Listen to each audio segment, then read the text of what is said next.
In this video, I'm going to take you through some of the best dark websites that you should check out.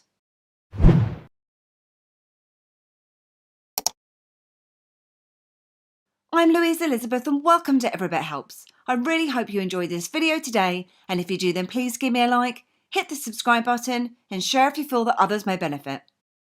Also, please do head over to my website at www.everybithelps.co.uk where a related blog post is also available. This is an updated video to a recent upload I created, and I'm briefly going to give you a quick overview and address some questions and concerns that I had from the past video. If you fancy checking out the dark web, but you're not too sure where to start, then I'll show you some handy dark websites to get you started.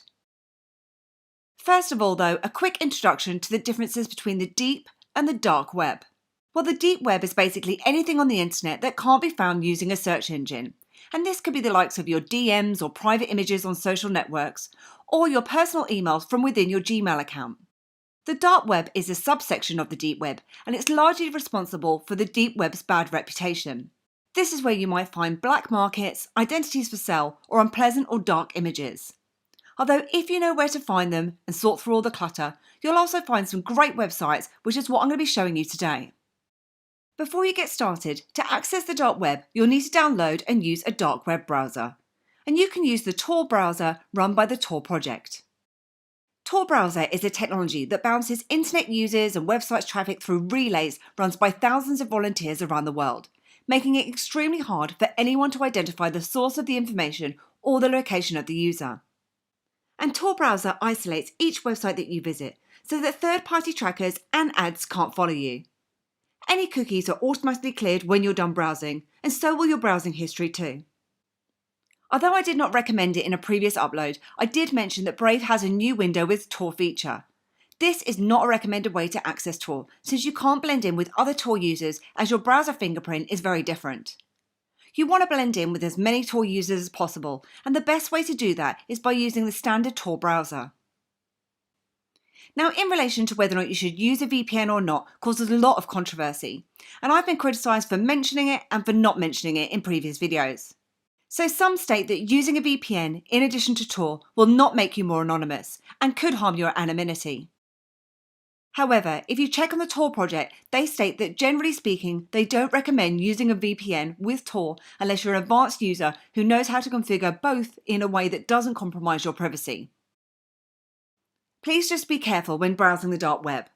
The dark web can be a very interesting place with lots of websites to explore. But as much as it's interesting, it can be very dangerous, and you need to be careful whilst you're using it. If you want to find out more information about Tor, I'll pop a link in the summary below, as well as links to all the sites that I show you today. If any of these don't load up at the time of watching this video, then please don't panic. This is pretty normal. Websites often go up or down or disappear altogether, and such is the life of Tor communities and websites. So let's check out some of the dark websites. And if you have any recommendations, please feel free to put in the comments below. But in general, for your safety, make sure that you do not click onto the links. One of the most well-known places that people want to visit is the Hidden Wiki.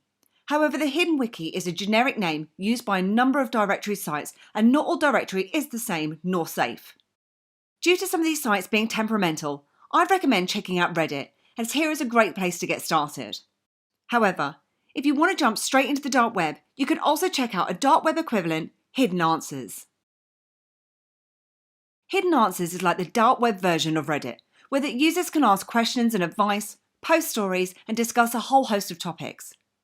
One of the great advantages of using Hidden Answers is that you're completely anonymous. Although Reddit is still very popular, a lot of people have started moving away due to ongoing censorship accusations and it moving away from its free speech roots. You'll be surprised to know that you can access Facebook via the dark web using the official Facebook.onion site. And the Facebook site attracts over 1 million monthly Tor users, although a lot of Facebook's images will be hidden when JavaScript is disabled, which is something that's recommended.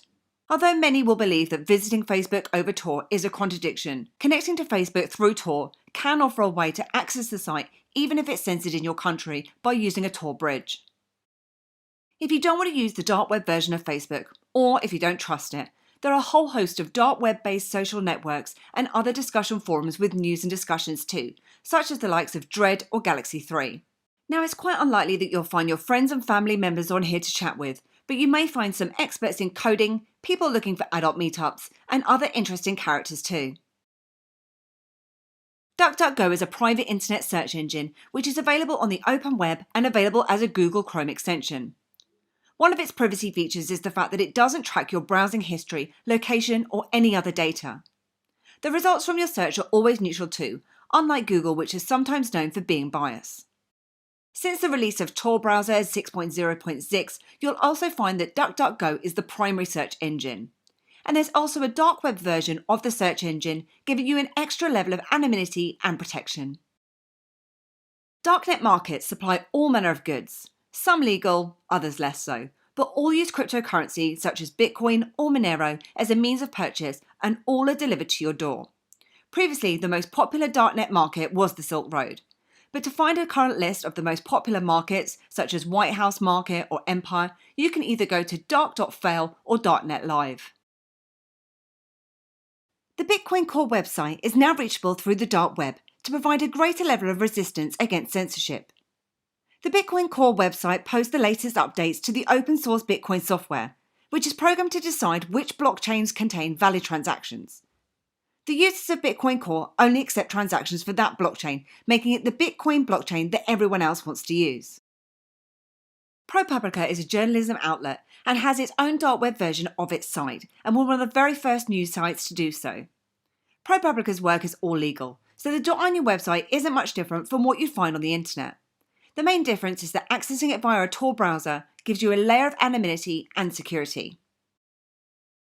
Other examples of news sites that have equivalent .onion sites are the likes of BBC News, who launched their dark site in October 2019, making it visible to censored countries such as Vietnam, China, and Iran. And the New York Times also have a .onion version of their site. SecureDrop is an open-source whistleblower submission system that news organisations can install to safely and anonymously receive documents and tips from sources. SecureDrop is a project of Freedom of the Press Foundation, and it uses the anonymity of the Tor network to facilitate communication between whistleblowers, journalists, and news organisations such as The Guardian. SecureDrop sites are therefore only accessible as hidden services in the Tor network, and it's advisable to be careful where you access it from. And it works with the use of randomly generated codes and phrases which will be used to download and used as a means of communication through SecureDrop messaging.